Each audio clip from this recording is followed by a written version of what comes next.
Check 1, 2. Test. Check 1.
morning.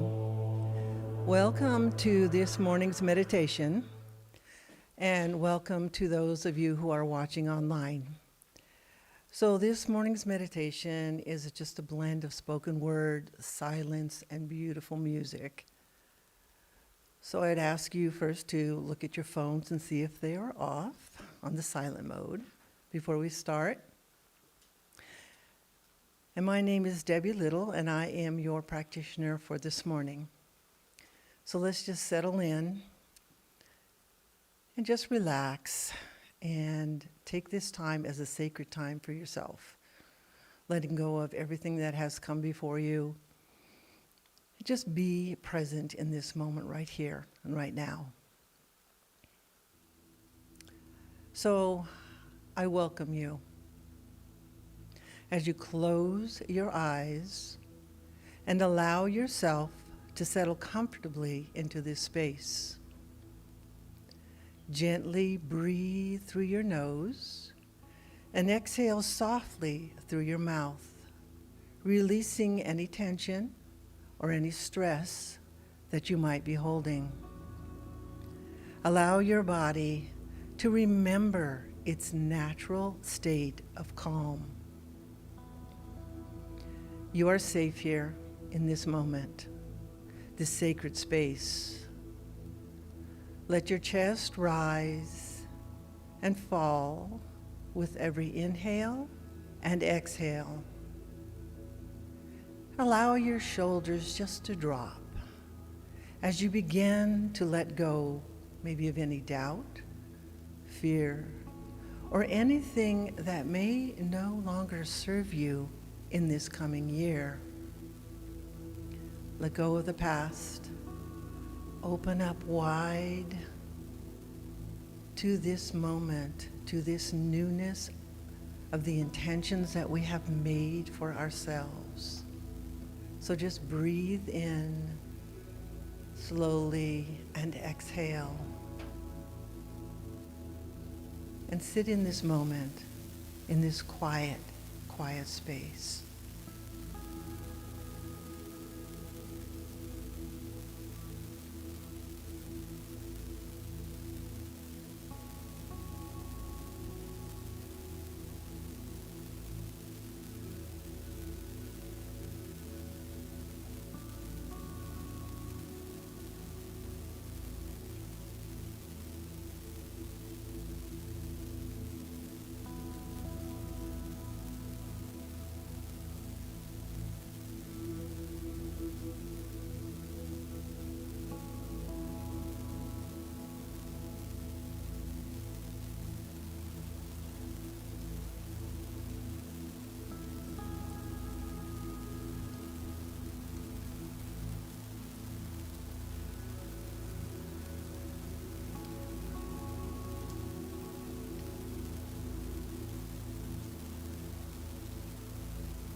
Now that your body is beginning to relax and you feel the tension release and your mind is quiet and your heart is open to being receptive to transformation this year, allow your body to reset into compassionate surrender as you feel a soft light of self. There is a feeling of warmth that radiates throughout your limbs, feeling a sense of renewal. Invite your body to unwind the knots of worry that you have carried and soften into a space of release. Now immerse yourself in the promise of possibilities that liberates you from the invisible threads of limitations that have carried you for so long. Breathe into this moment and relax, and let go of anything that does not serve you anymore, stepping into this newness because your mind is quiet and your heart is open to being receptive to this transformation.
We cannot heal by holding on to old beliefs. We can only heal by allowing ourselves to let go and let God. So notice any negative patterns that have previously shaped your experiences. Observe them without judgment, acknowledging them, and gently let them go. Letting go of the heaviness that has clouded you with indecision or an emotional response that has directed your life. This is a time of reconnection with yourself, a renewal of writing new stories on a blank canvas. It is a time to reset, letting go of that heaviness that may still cloud your heart. Breathe and inhale and exhale and feel that sense of newness as you begin to write the new stories of your life on a blank canvas.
With every breath, let go of the past, but embrace the moments that have urged you into growth and acceptance. Offer gratitude for what has come before and gratitude for what is to be revealed. With a new year, create new intentions with a healed and healthy perspective of who you are. Begin to awaken to new opportunities, allowing your mind and body to return to a new vitality of energy and purpose. Begin to restore balance and clarity within your body. As you reset and renew yourself to a new experience of being, ask yourself, what version of myself do I want to present to this world? Allow yourself without judgment to go into this contemplation, to feel the presence within you of restoring balance and clarity within your body. Take this time to ask yourself, how do I want to present myself to this world?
Imagine yourself standing at the doorway of a new year, a peaceful, confident individual who faces the world with calmness and joy. You are a powerful being, a light that spreads warmth with your presence. You are aligned with a new vision, a new intention that bridges between your heart and the outer world. Your intentions now are a living energy within you. Your inner power responds to conscious choices that unveil with ease and grace.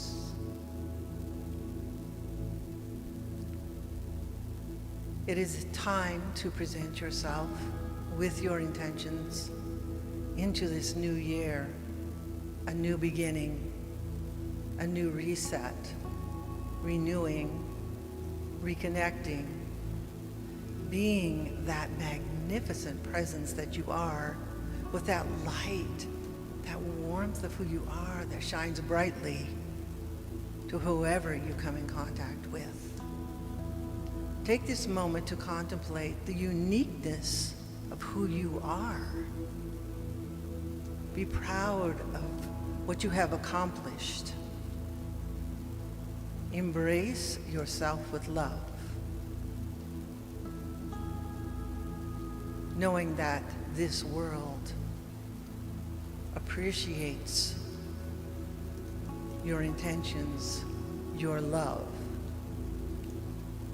Take this time to embrace the beautiful being that you are.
Awaken to this moment and always remember that light that you carry within you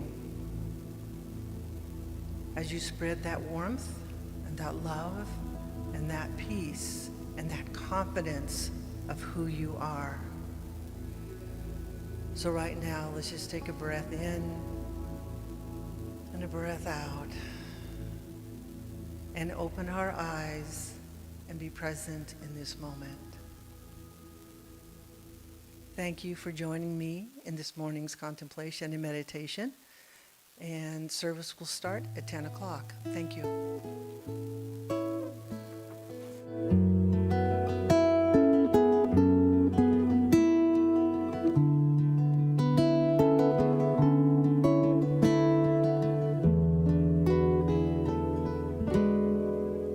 May I see with the eyes of love. May I hear with the ears of love. May I speak with the words of love. May love be in my heart. May I see with the eyes of love. May I hear with the ears of love. May I speak with the words of love. May love be in my heart. Yes, I walk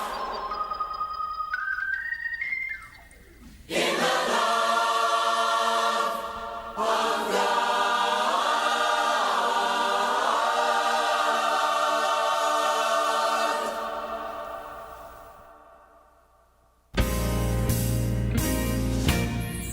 There is a power, a presence, one life of all, and no other power can exist outside of the infinite. One love, there can only be God's love. Oh yes, I know that I walk. Oh yes, I walk in the love of God. Oh, there is a wisdom, a knowing, a loving, and a truth. Whatever you need to know will come in God's way for you. Just say, until it's gone, I'll pray. I won't move until I know that I walk in the love of God. For the power, glory, of God is everywhere. I can feel it, I can see it, and I know in my heart, power, glory, of God is everywhere. Don't you see it? Don't you feel it? Don't you say in your heart, yes, I walk in the love of God. There is a power, a presence, one life of all, and no other power can exist outside of the infinite. One love, God's love. Oh yes, I know that I know. Ooh, in the love of God. The power and the glory and the love of God. I can feel it is, I can see it is, and I know in my heart the power, the glory, and the love of God is everywhere. Don't move, everywhere. Do you see it? It's everywhere. Be still. Everywhere. Do you see it? It's everywhere. Praise God. Everywhere. Do you see it? It's everywhere. Do you know in your heart? Yes, I walk in the love of God.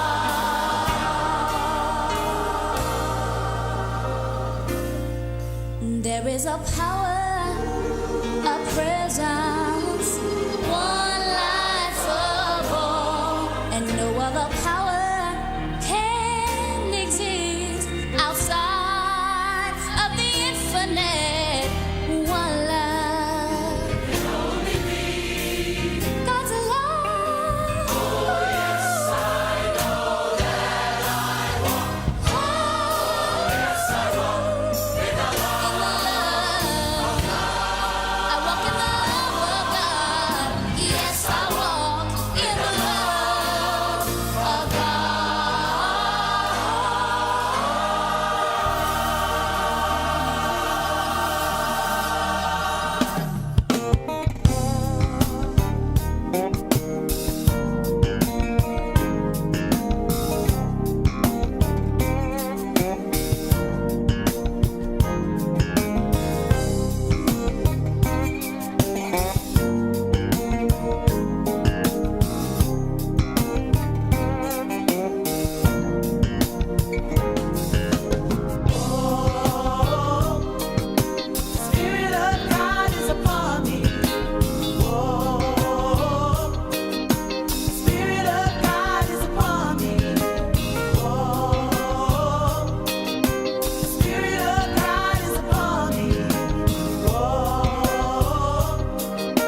time.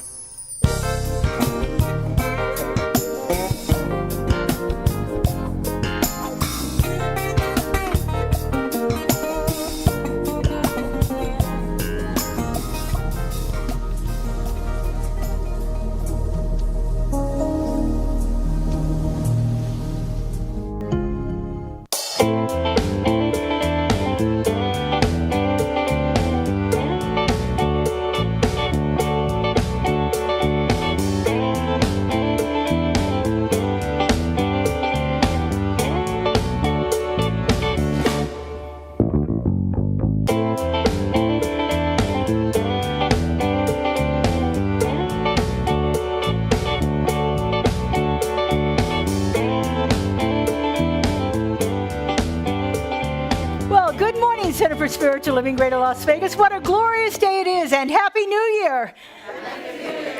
I am knowing that 2026 is going to be a magnificent unfoldment of everything good. I know that this power and this presence is in us. It's moving through us. It's showing up as our word of power that we did last week. Mine happens to be flourish, so look out, world, here I come.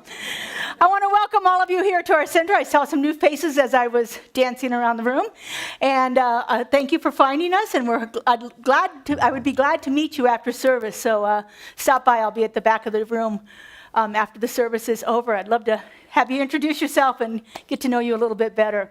I want to welcome everyone who is joining us online. If you would, turn and kind of wave or give a nice heart or something to our online audience that connects with us every week via our YouTube channel.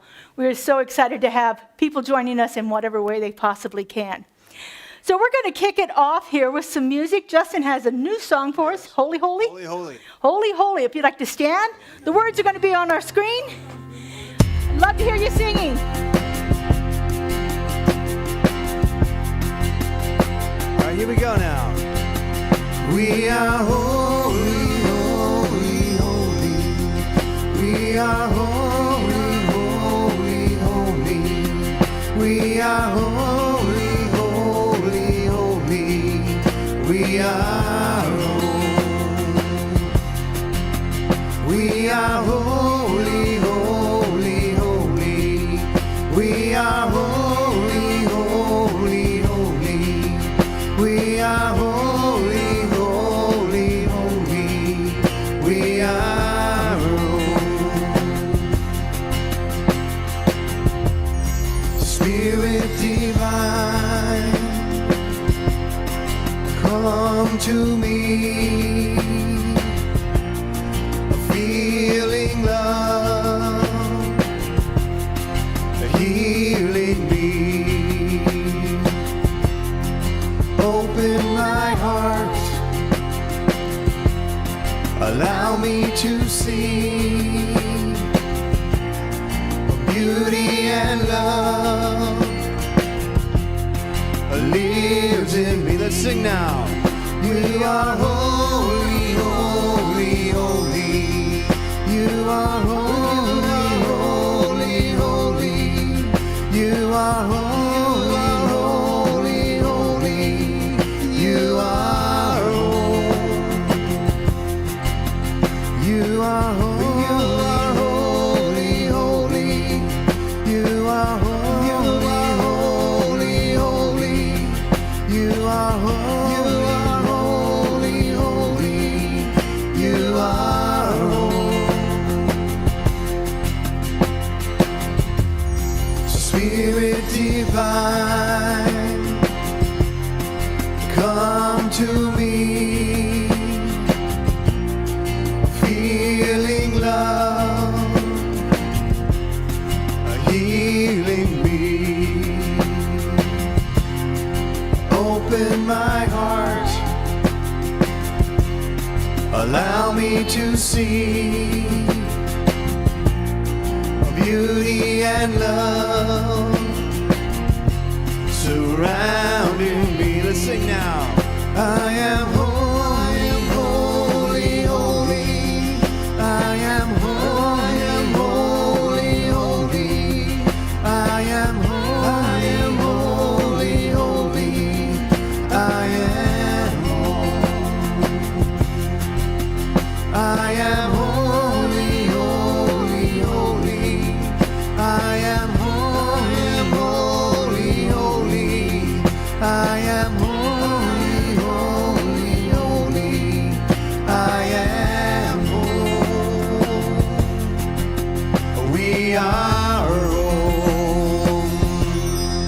everybody. Happy New Year. Greet your neighbor at this time if you're comfortable doing so.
It's all good. I know New Year's hugs take longer than others.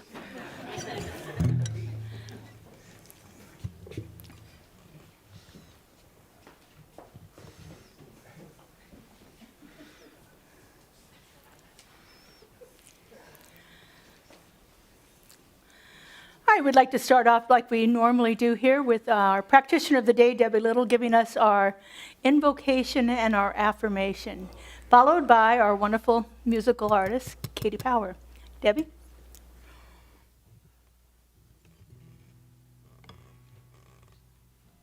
Good morning, everyone. We're going to say the affirmation together. The light that lives within me guides and directs each step on my sacred journey.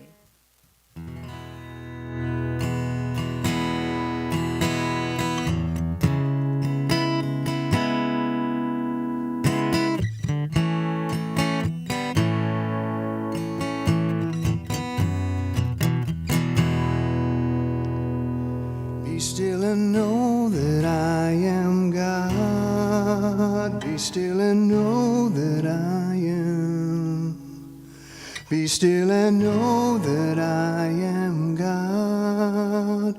Be still and know. Let's sing it now. Be still and know that I am God. Be still and know that I am. Be still and know that I am God. Be still and know.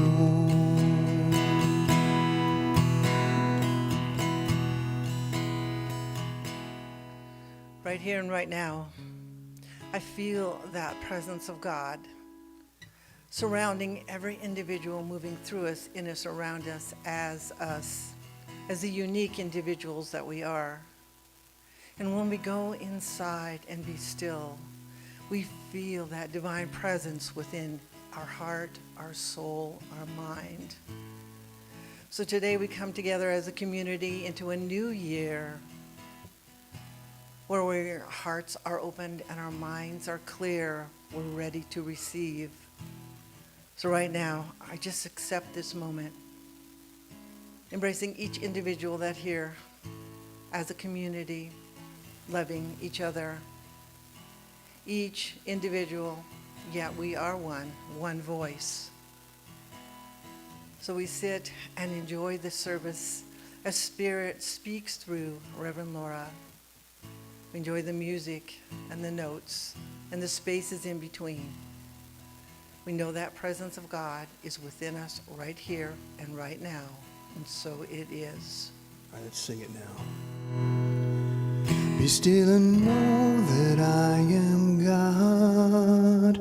Be still and know that I am. Be still and know that I am God. Be still and know. Be still and know that I am God. Be still and know that I am. Be still and know that I am God. Be still and know. Be still and know.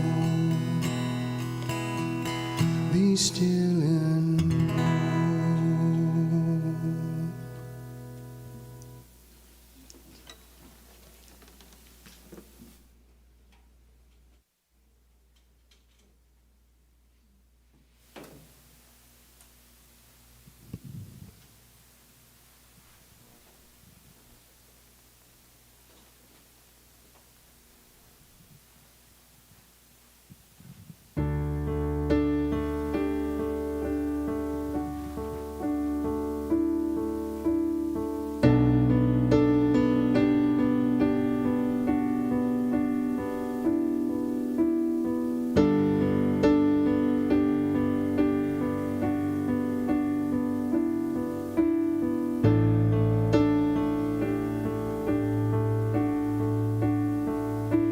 The power of now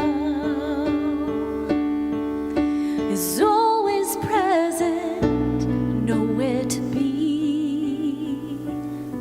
Then where you are, the power of now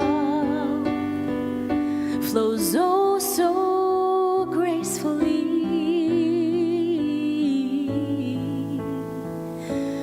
The power of now is always perfect, nothing to be. Then who you are, the power of now flows oh so easily.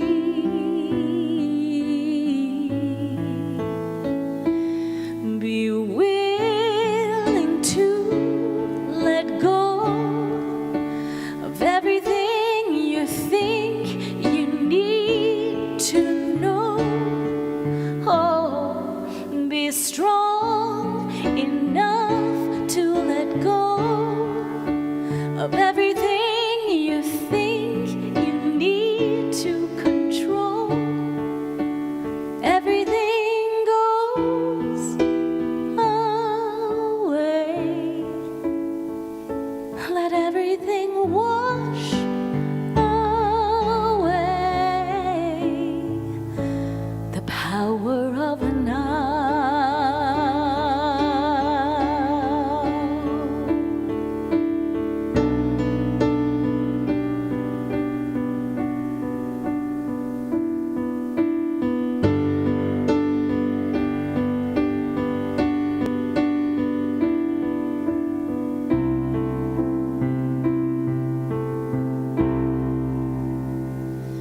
The power of now is ever flowing, connecting us all to the one. The power of now unfolds so peacefully.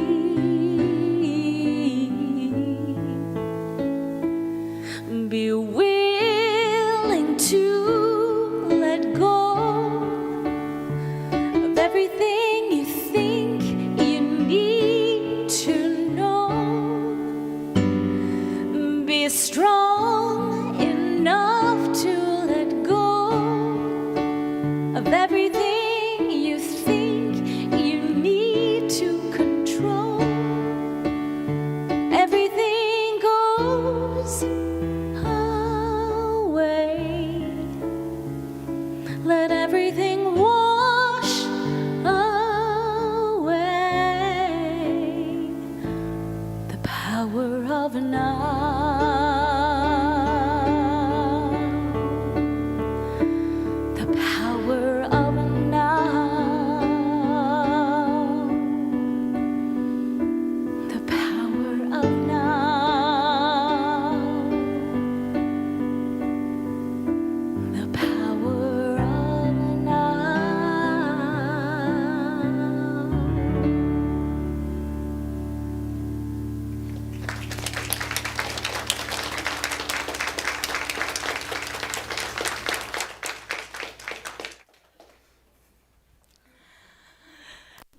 What a wonderful way to start, wasn't that? Well, Justin and Katie, thank you. Beautiful. All right. All right, so we're off to a brand new year and a brand new theme for this year. And this theme for this year is kind of building upon last year's theme, where we spent time learning what it meant to be a mystic and how to actually see that coming through in our lives, how a mystic shows up. So remember, let's remember our definition of a mystic. A mystic is a person who has had an experience of God, an experience of God. And that experience shows up in a multitude of ways. And it shows up differently for each person, and it shows up differently for a single person in different times. So there's no rhyme or reason for it. It's just when you know, and there's nothing you can do about unknowing that.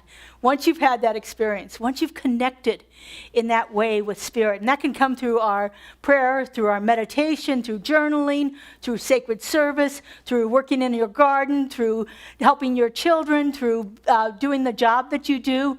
It can come through in any way, but when you have that experience and you know you are divinely connected, you're forever changed. So, how do we do that? How do we actually begin to do that? And that's what this year is about. This year is about living the mystic's way. It's about practical mysticism. It's about how we actually make contact with Spirit in our lives on a daily basis, in different activities, in different ways, with different people, even when it's a challenge. Even when it's hard to see that God could possibly be active in that situation. If we learn these practices and we apply these principles, then our eyes are opened in a way they haven't ever been before. So my title for today is The Light That Lives in Me. It is the tradition at Centers for Spiritual Living to take the month of January and review the first 4 chapters of what we call our textbook, The Science of Mind. It was written originally in 1926, and then it was revised in 1938. This is the 1938 edition. I don't like the 26 edition, I'm just saying. But I do love the 38 edition. I'm going to be spending a lot of time this month for sure, and part of the year, talking about these things that our founder, Ernest Holmes, put into this amazing volume of work. And trust me, it is a volume of work. So let's start with the very first thing that we should start with in a Center for Spiritual Living. Let's start with God. Ernest Holmes says it this way: we believe in God, the living Spirit Almighty, one indestructible, absolute, self-existent cause.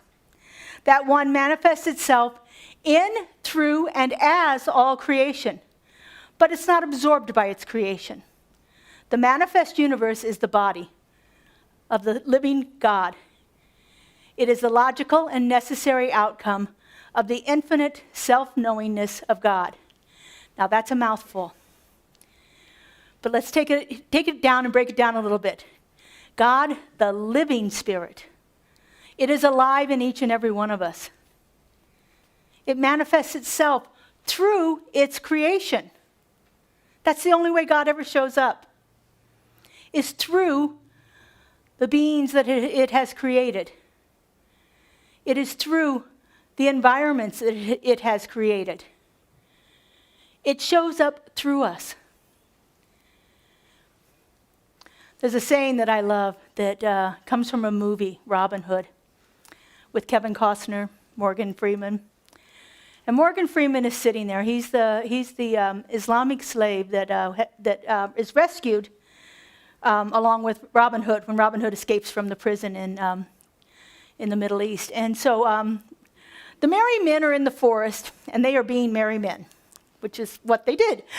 It involved a lot of mead at the time. So Morgan Freeman's character being Islamic, he did not partake of mead. And so he's sitting off by himself up against a tree, and this little English girl, probably 3 or 4 years old, cute little blonde-headed English girl, walks up to him and says, "Why did God paint you black?" And Morgan Freeman looks at her, and his heart, you can just see his heart just soften and melt. And he says to her, "Because Allah loves wondrous diversity." We are here for the delight of God. We are here to be the place where God shows up. We are here to allow Spirit to move through us in everything that we do, in our interactions with other people, in the work that we do, in the thoughts that we have, in the life that we lead. God is here to experience the delight of this world as it only can through each one of us. So there's a lot for that kind of is contradictory to some of our traditional beliefs about what God might be. How many of you grew up with a belief that God was an old white man with a long beard sitting on his throne way up high in heaven on a cloud? Anybody else? That was the picture of God I had, I guess, until I was about 45. Well, no, somewhere in there I didn't believe in God altogether, but that's a whole other story. But we have this idea that there's this, what the scholars call an anthropomorphic God, a God that we have created in our image and likeness. Now, the Bible tells us that we're created in God's image and likeness. And so people thinking of that, well, if I'm created to look like God does, then God must look like me, right? And so we created this male God that sits up on a throne, older, wiser person that sits there. And what does God do? God judges, right? One of my favorites, Joel Goldsmith, calls this the Super Santa Claus God. He's making a list and checking it twice, going to find out who's naughty and nice. We don't believe in a God that judges. We are here for the delight of God, the way that God experiences this world through us. Ernest Holmes was very clear about this, and many of his ideas came from the amazing transcendentalist Ralph Waldo Emerson. When Ernest first read Emerson, he was about 15 years old, and he describes it as drinking water for the first time. His soul was quenched. The thirst that he had been having was satisfied when he began to look at the world in a different way, began to look at the world of ideas of spirit in a different way. Now, the wonderful thing about God is, like I said, it doesn't judge, and so it doesn't even care what you call it. You can call God Spirit, Divine, Heavenly Father, the Host, Universal Intelligence, Energy, Creative Power. My favorite is Creative Love Intelligence. That one really works for me. Our founder, Ernest, uses lots of names for God. In the first 4 chapters, which we call the introduction to our Science of Mind textbook, he actually has 88 names of God. 88 different things that he calls God. You wouldn't necessarily know he was talking about God, except he's really good about capitalizing those words. So when you're reading it, you think, oh yeah, that's God. That's God there. Because there is so many ways of describing what this experience of the divine is. It can show up as love. It can show up as balance and harmony and peace and joy and wisdom. It can show up as a power, a force that changes things in the world. And it can show up as that nurturing, loving arms that hold us tight and dear when we're sad. There is no limit to God. The first chapter of the Science of Mind is called The Thing Itself. Now, people had a lot of trouble with that. They did not like Ernest calling God a thing. And even more than that, they didn't like it using the pronoun it. Because, of course, when Ernest was doing his work in the 30s and 40s and 50s, God was a he. The thing itself.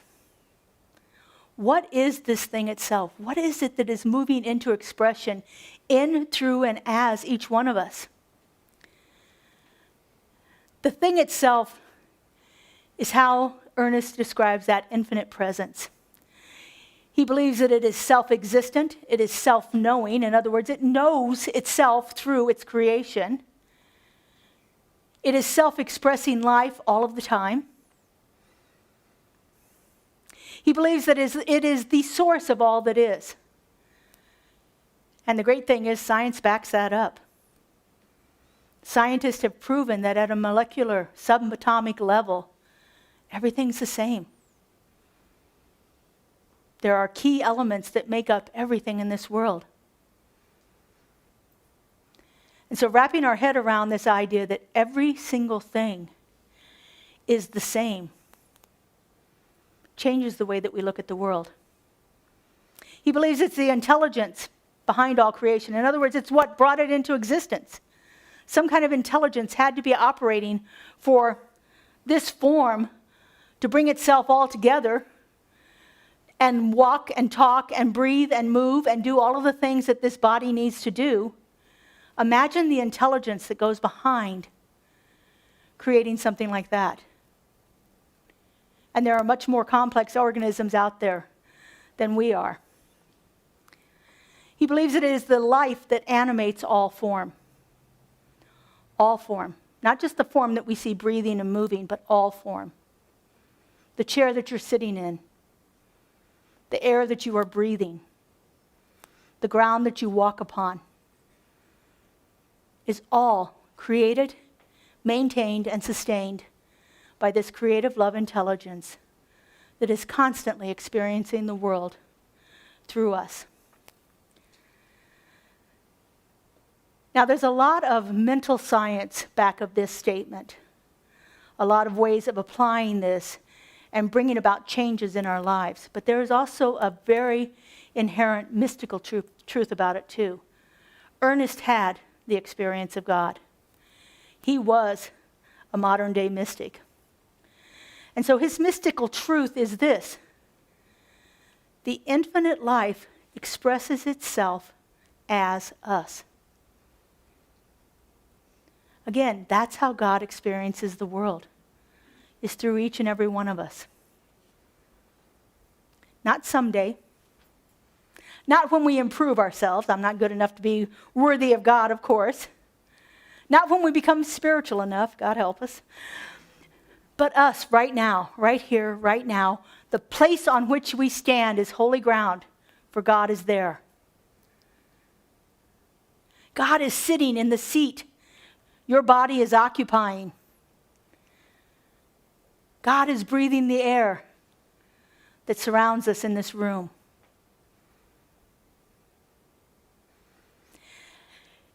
Mystics are not about bringing more of God into us.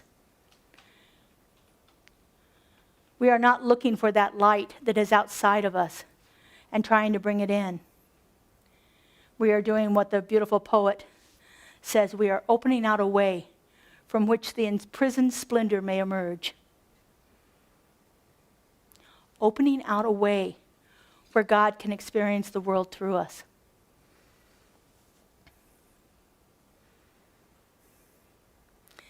The thing itself is expressing life as us, as each and every one of us. Our job is to stop outsourcing divinity. We don't have to look outside of ourselves for it. We don't have to find it somewhere else. We don't have to go to a high mountain and sit there in a lotus position for 18 weeks and try to bring it to us. We just need to get out of our way and allow ourselves to experience it, because it is in us all of the time. To awaken as a mystic is not to acquire a light, but it is to recognize the light that is within us. The thing itself is expressing as me. The thing itself is expressing as me. Let's say that together. The thing itself is expressing as me. I am the place where God shows up, because right here and right now is holy ground. You know, there's a lot of secrets hidden in the Bible. They were hidden from us for several millennia.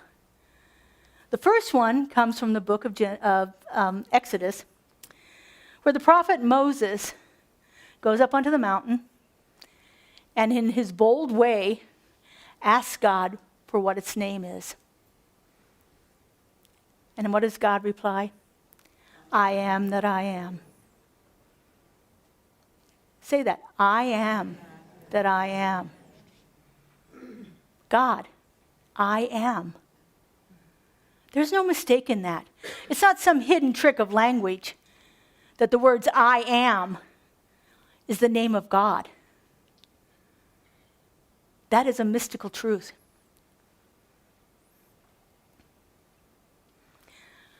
Our song for the invocation, be still and know that I am. How did that sit with you when you said that? Be still and know that I am God. Did you get a twinge of that old, ooh, I shouldn't be saying that. How dare I think that I am God?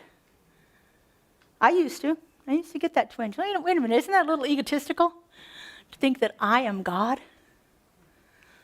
The words were written in the New Testament by the master teacher. Well, he didn't write it, but he said it. The master teacher, Jesus of Nazareth. Be still and know that I am God. Unfortunately, that has been misinterpreted for people to believe that only Jesus could possibly say those words, I am God. But we know that it was his way of showing us this truth that he had embodied, this mystical truth, this knowledge that he had embodied. And so this idea of the mystic's path here, the mystic's way, living it, is all about this one shift. It's a shift from seeking something outside of ourselves to seeing what is already present within us. We do not have to go anywhere to find God. Neither lo here nor lo there. I am in the midst of thee. I am in the midst of thee. The place on which I stand is holy ground, for God is there. This is where mysticism actually begins, when we stop trying to find God outside of ourselves, and we begin to open out that way to let Spirit emerge through us. The mystic will stop asking, where is God? And begins asking, how is God revealing itself through me? Ernest Holmes tells us that spirit is not divided, that there is not a holy realm and a human realm. There are only degrees of awareness. So are we aware yet that this holy realm resides right inside of us? Are we still stuck in this belief that we only exist in a human realm? Are we able to somewhat transcend this idea of this God that is outside of us versus an indwelling presence that is seeking to express through us? Mystical awakening is about allowing that light that is within us to show forth. It's about letting out that imprisoned splendor, about letting it pour forth into expression as we go about our day, as we go about all the things that we encounter. If we could keep in the back of our mind, how does God need to show up here? Imagine what our experiences would be. When we're in a difficult situation, if we could stop, take ourselves out of it just for a moment, and get that higher point of view and say, how does God need to show up here? And what can I do to allow that to happen? This light has never been absent from us. We've just added layers and layers and layers and layers to shield it from being seen. And when we can step out of our way and allow our light to shine, I think we can actually begin to create that world that works for everyone in all of creation. When we begin to see that the light is never absent, we shift our capacity to see it. So not only do we see it in ourselves, but we get to see it in others too. We get to see that light shine through other people. And so imagine you're in a difficult situation with someone who's being, let's say, contrary, and you can begin to perceive the light of the divine coming through them. Imagine how your energy is going to shift in that situation. where we begin to see Spirit in action through somebody else. Mystical awakening is not about escaping from the world. It's not about having a world where there are no conflicts. But it's about illumination from within, shining that light of Spirit, shining that light of love, of peace, of joy, of harmony, of balance, of creativity, everywhere we go.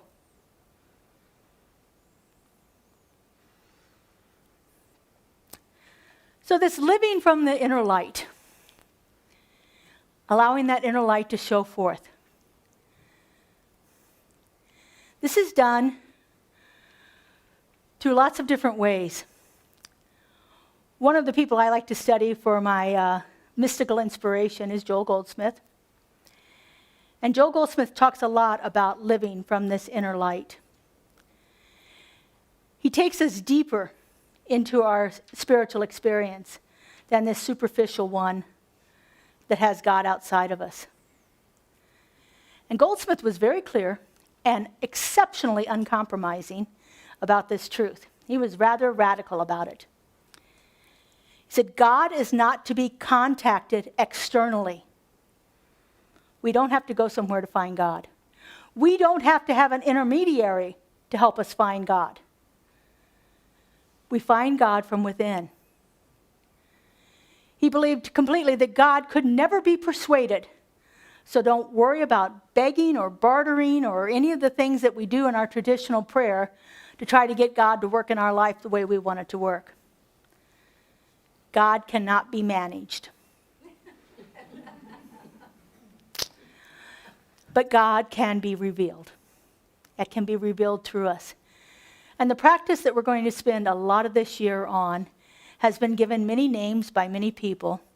But some of the more well-known mystics throughout the ages call it this: practicing the presence.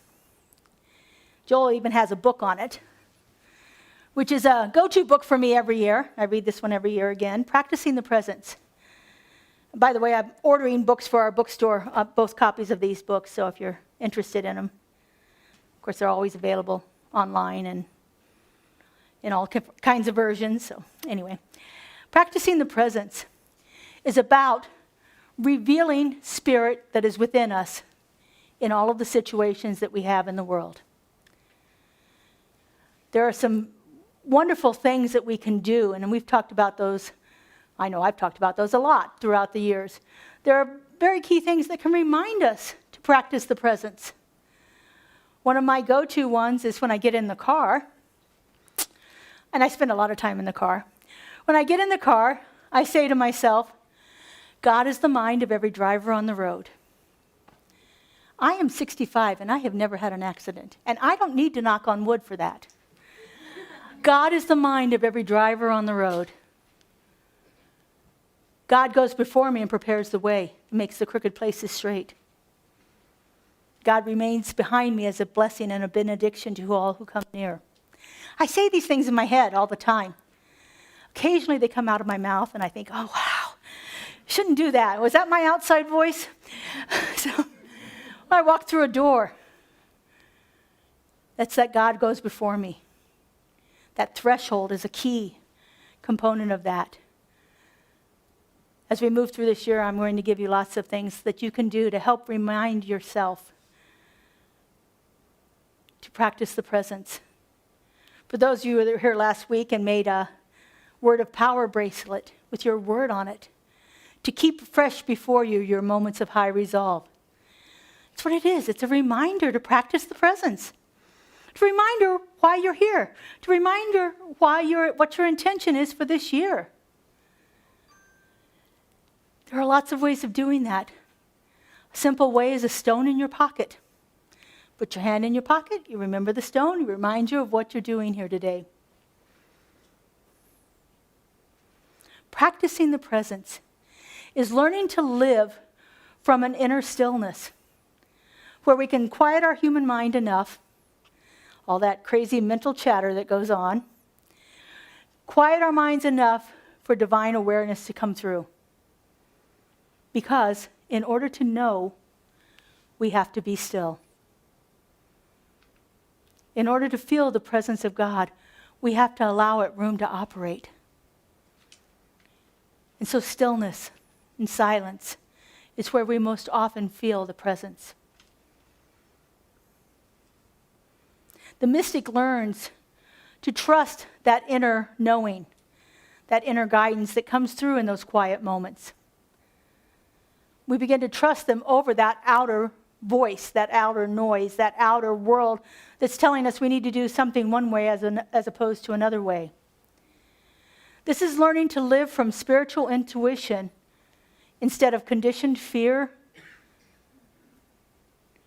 instead of the things the world tells us how they should be. We begin to trust that still small voice. And as we trust it, we find that that light that is within us,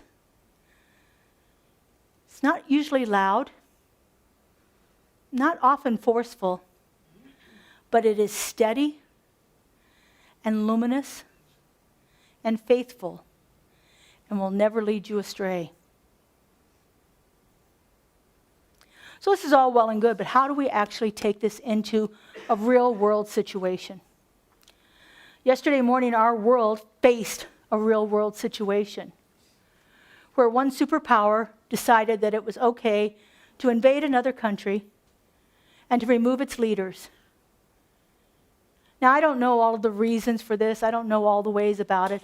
But I do know that that kind of violence is never the answer. I know that there are ways that we can begin to heal our world that don't involve destroying any part of it. And I know that as we become that light that shines in the world, we become a place for God to operate. One of the greatest mystics of all time is St. Francis of Assisi. And St. Francis was all about becoming that light that we're seeking. He was about opening out a way to let that light out through us. And he did this through many different ways, but probably one of the best known is his prayer. And so I'd like to take us through a little experience today of looking at that. St. Francis was teaching us that we have to be the place for peace to show up. We have to be the place where God can operate. Joel Goldsmith says that praying for peace has never, ever brought about peace in the world. The only way peace shows up is when we become that place of peace. When we become that place where God is visible and available. There's a beautiful story from World War I where the Allied soldiers are on one side of a trench and the German soldiers are on another side of the trench. And it's Christmas Eve. And the battle is going on and it is raging. And all of a sudden, one German soldier begins to sing Silent Night in German. And on the other side of the trench, an English soldier begins to sing it in English. And before long, there are 3 or 4 or 5, until the entire battlefield has now become peace. And every soldier is singing. Because they became the place where God shows up. They became the place that God could operate in the world. One person sitting on the side praying, "Oh God, please save us," is never ever going to work. But the person who can within themselves become that place of peace can work miracles. So I invite you to close your eyes, take in a couple of breaths, while I read St. Francis's powerful, powerful prayer.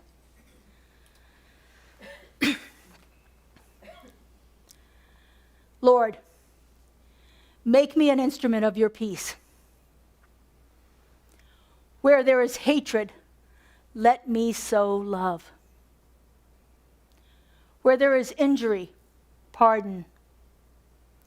Where there is doubt, faith. Where there is despair, hope. Where there is darkness, light. And where there is sadness, joy. O divine Master, grant that I may not so much seek to be consoled as to console, to be understood as to understand, to be loved as to love. For it is in the giving that we receive. It is in the pardoning that we are pardoned. And it is in the dying that we are born to eternal life.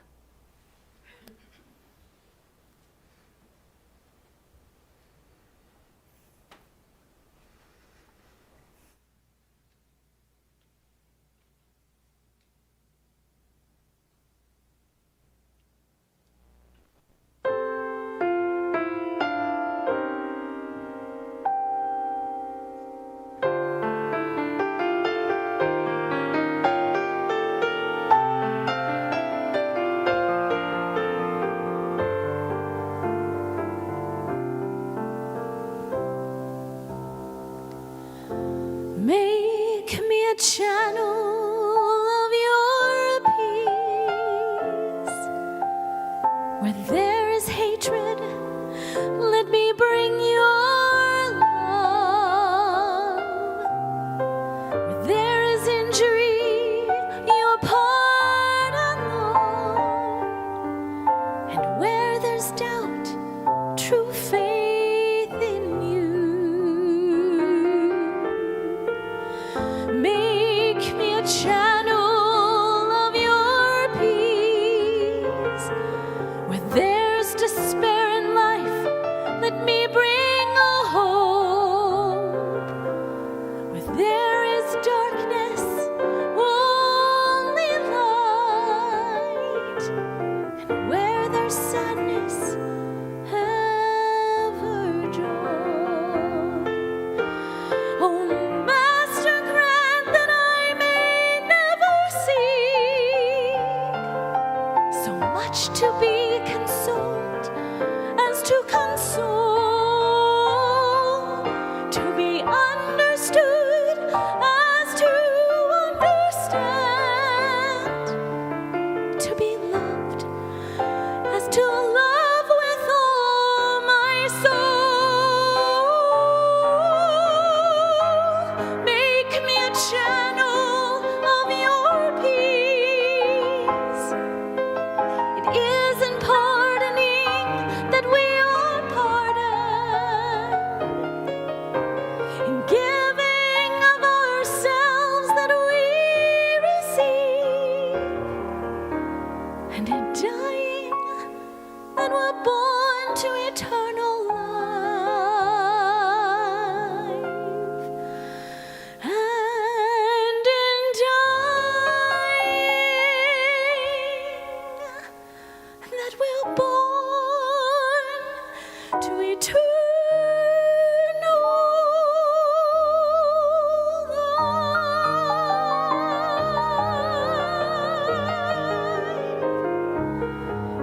Eternal life.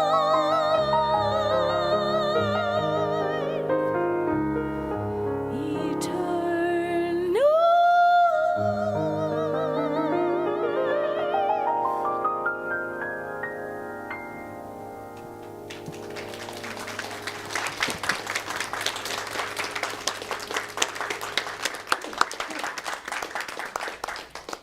Thank you, Katie. That was beautiful.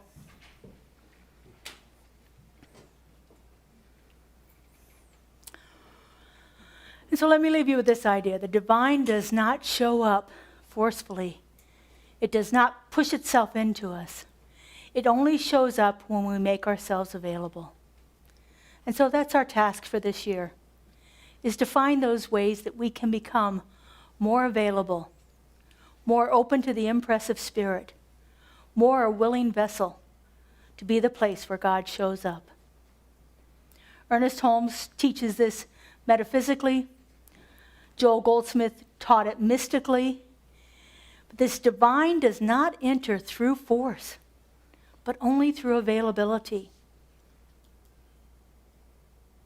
It enters as that light that always lives within us, so that it may move through us out into expression in our world. And this is the way that we create that world that works for everyone and all of creation. So let's take this into prayer. I invite our practitioners to stand and surround us. These beloveds are the light of consciousness. They have worked long and hard to become that place where God shows up. And man, does it show up beautifully through them. If you're ever seeking need of a little bit of spiritual support, I invite you to connect with one of our practitioners. And if you want a quick little support this afternoon, go see one of our practitioners after service in the prayer room. So I just invite you to take in a breath. Let it out. Allow your shoulders to drop and your body to relax. Feel that chair supporting you. Know that you are surrounded and infused by this creative love intelligence, this power, this presence, this one all-pervading force that has brought forth everything into existence. This one is the isness, the allness, the fullness of all life. Nothing exists outside of it. In the beginning was God and only God. And from its very essence, through its own power and presence, God created all. God brought everything into expression so that it may experience the world through its creation. And because I know that God is all there is, I know that I am one with it. That the power and the presence of this almighty love resides right in the heart of my being. It is the reason I am here. The reason I was created, to allow that divine love to move through me, to show up as me in all that I am and all that I do. And the beautiful news is, this is the same for you. For each one of us is created in the image and likeness of God, endowed with all that God is, with that wholeness, that perfection, that divine wisdom and clarity, with that undeniable joy and that infinite love. That's the truth of who we are. That's why we came here, to allow God to experience this world as us. And so knowing that this is the truth, I speak my word right here and right now. I know that each one of us is a channel for divine peace in this world. I know that in every situation, in every moment, all we have to do is connect with that indwelling presence through our breath, through our prayer, through our thoughts, through our meditation, through our spiritual practices, through all that we do throughout the day. We have an opportunity to connect with the source of all. And as we do so, this world is changed. For each one of us is a conduit for spirit to show up in this world. And so our task is to find the place we need to show up in and to be the presence of love when we arrive there. I know that this is our world work. It is why we've been created. It's what brought you into the door this morning. It is the truth of every single one of us. And it is time for us to allow it to shine. I am so grateful to know this. I'm so grateful to feel it. I'm so grateful to see it operating in this community and beyond. I know that we are here for a divine purpose, and I can't wait to see how that shows up. And so in loving gratitude, I simply release this word into the law, into that creative mind that's always saying yes. Let me experience it more. Let me show up through you. I let it go, and I let it be, and together we say, and so it is.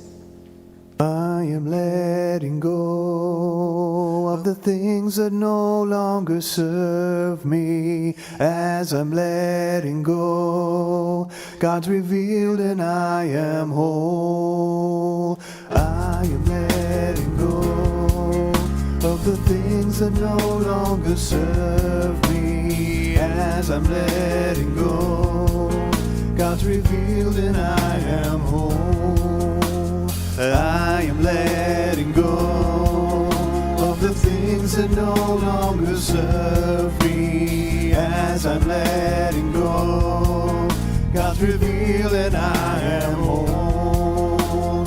I am letting go of the things that no longer serve me. As I'm letting go, God's revealed and I am whole.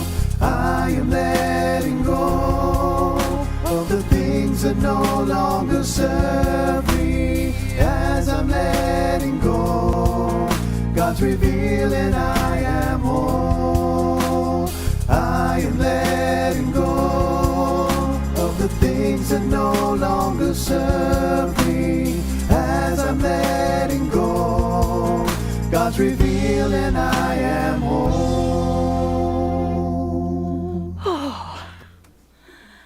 Man, God is good this morning. So now we have an opportunity to support our community financially. We are a 501c3 religious nonprofit, receive most of our funding through your donations. So our ushers are available here to accept cash and check donations. We have lots of ways that you can do this online. If you need any help with that, Kaylee and Kelly are in the back there and happy to assist with you to do that. So let's do a little blessing first. I still haven't figured out a new one, so we're sticking with the old one for this year so far. Put your hands over your heart. I like the old one too. Would you repeat after me? This gift I give. This gift I give Goes forth from me. goes forth from me. Does amazing and miraculous things. Does amazing and miraculous things. And returns to me in kind. And returns to me in kind. Pressed down and overflowing. Pressed down and overflowing. And so it is. It is. What are we God is singing? my source. God is my source. Of course it is. God is my source. Words are on the screen. Would you join us?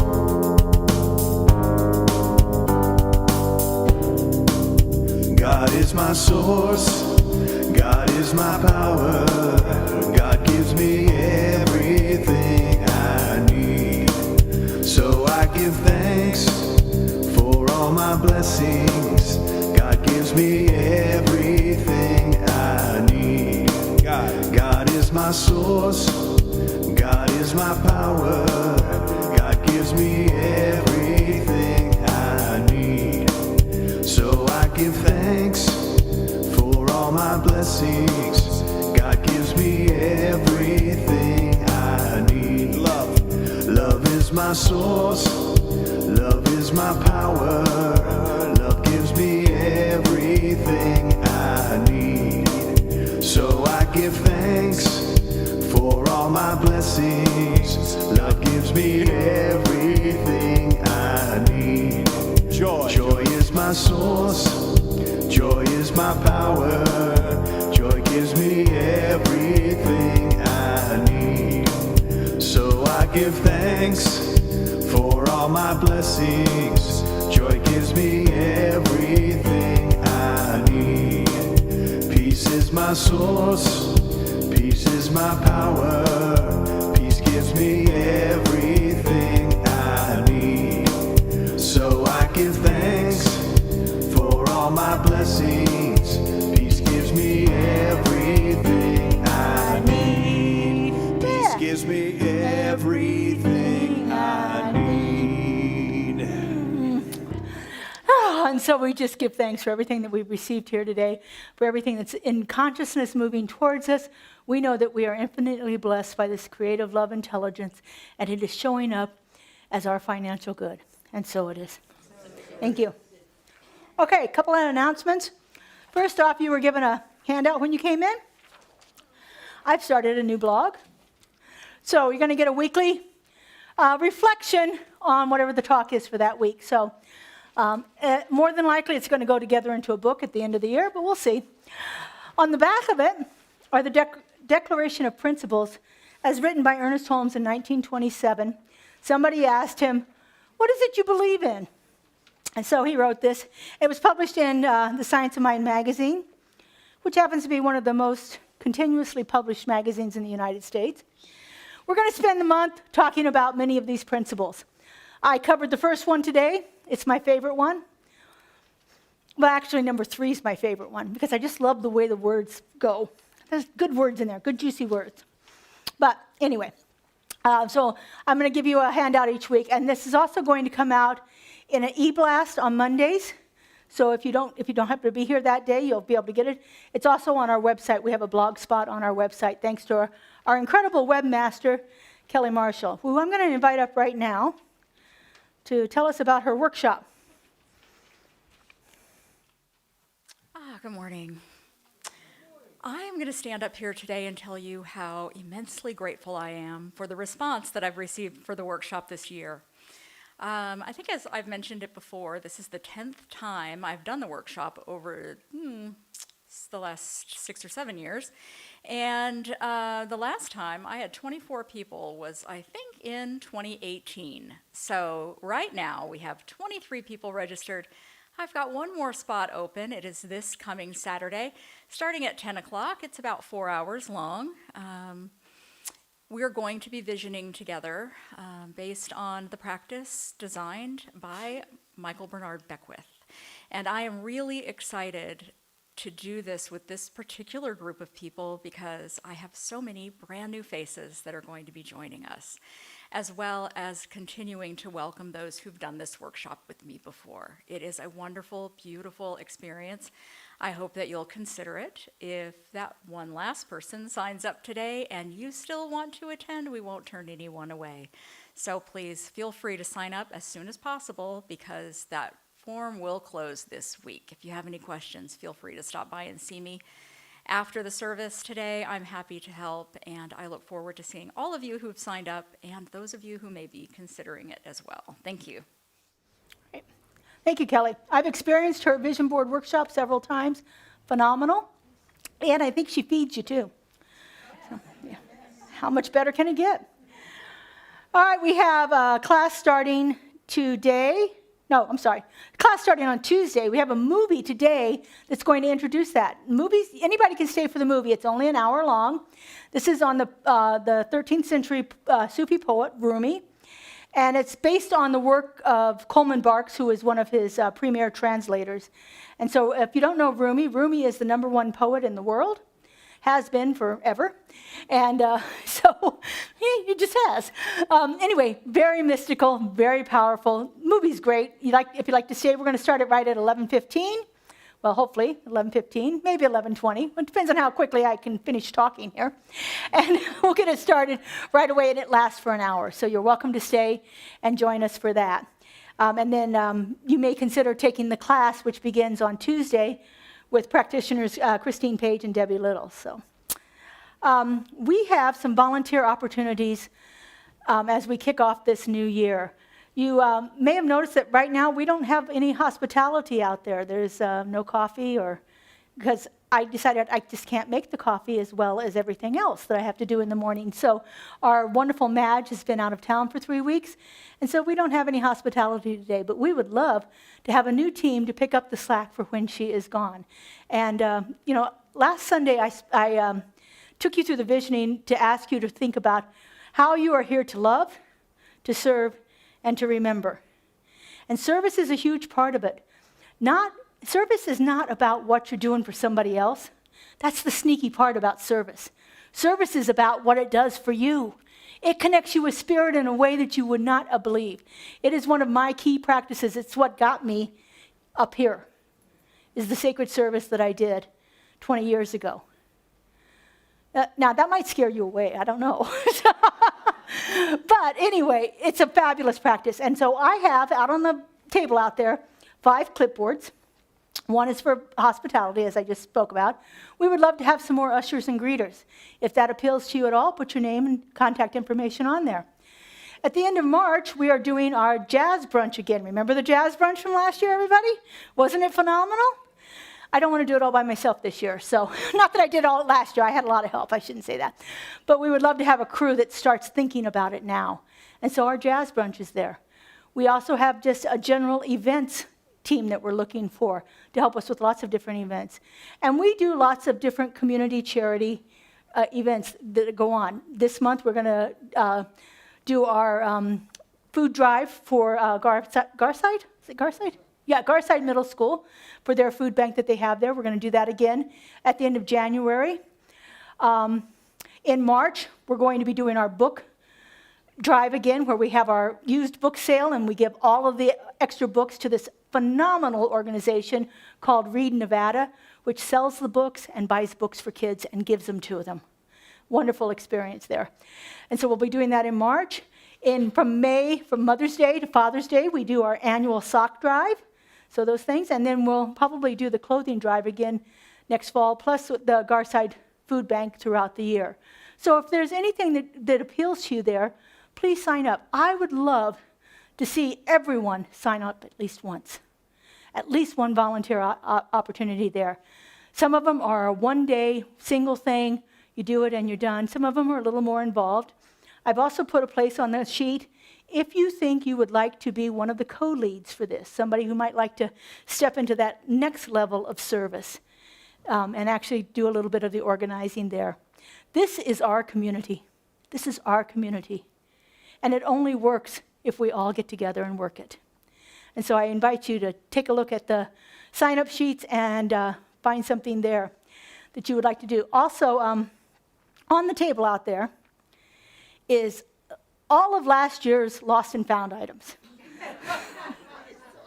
If anything in there, you recognize it, you know, honestly, I don't even care if it's something that you like and you want to take it. It doesn't work. Because it's all going to be gone at the end of the day, so it's going to be gone one way or another. But there's stuff on the table there that has been left here, so please check it out and see if anything there is yours. I want to remind you that our Walking the Path group meets on Tuesdays, every Tuesday. It's a wonderful group that comes together to discuss the science of mind principles. I think they might even be taking some of the stuff from the blog that I am writing each week to discuss. And we have our wonderful bracelets are available. I had so much fun yesterday looking at your bracelets, looking at your name, thinking about what I know about you, and just absolutely infusing each one of those bracelets. As I stamped every single letter, I said a word of God. Every single letter that's stamped on your bracelets. That being said, make sure you check them and make sure I didn't transpose anything. And there were a couple of them. We had more people order black ones than I anticipated, so they'll be in next week. We've already ordered the bracelets to replace them, so if yours isn't here yet, no, you'll have it next week. But there was just some black ones that were missing. So one final thing, we have our new member orientation workshop is going to be January 18th. It's Sunday after service. About 11:30 to 1. It usually lasts 60 minutes to 90 minutes. It's what it means to be a member here at our center. We have our annual meeting at the end of February, and you must be a member to vote in the annual meeting. You can attend the annual meeting, but in order to be a voting member there, you have to have joined the center. So we'll have a little workshop, tells you what you need to do. It's not painful at all, really. So. And then also, we have our moment of prayer available, as I spoke about earlier. Right outside of this door is another hallway, and then there's a door. Debbie will be standing at the door to direct you in, and our practitioners are available there for an individual spiritual mind treatment.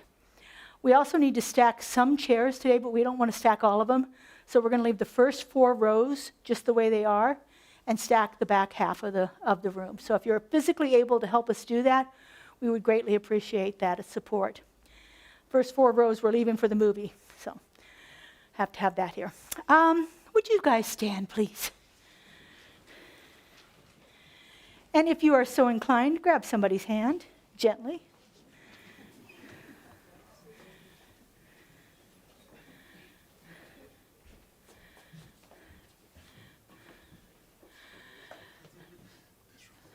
Come on, get in there. Some physical contact. We like this. Would you repeat after me? There is only one life. There is only one life. That life is God. That life is God. That life is perfect. That life is perfect. That life is my life now. That life is my life now. Have a beautiful and blessed week, everyone. Find a way to be the peace we need. Use me, oh God, I stand for you. and here I'll abide as you show me all that I must do.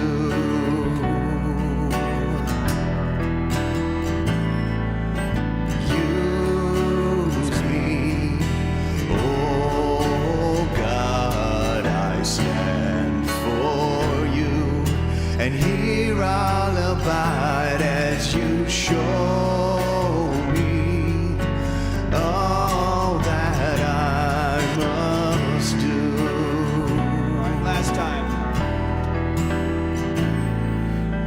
Use me, oh God, I stand for you, and here I'll abide as you show me all that I must do. Show me all that I must do. Show me all that I must do. Show me all that I must do. Have a great week, everybody.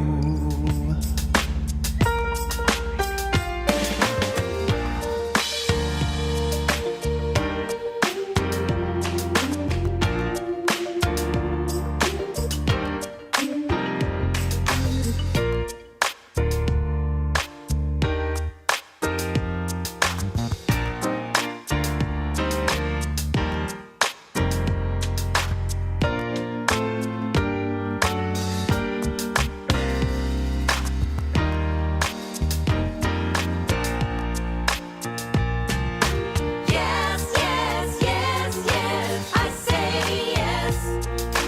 Yes, yes, yes, yes, I say yes.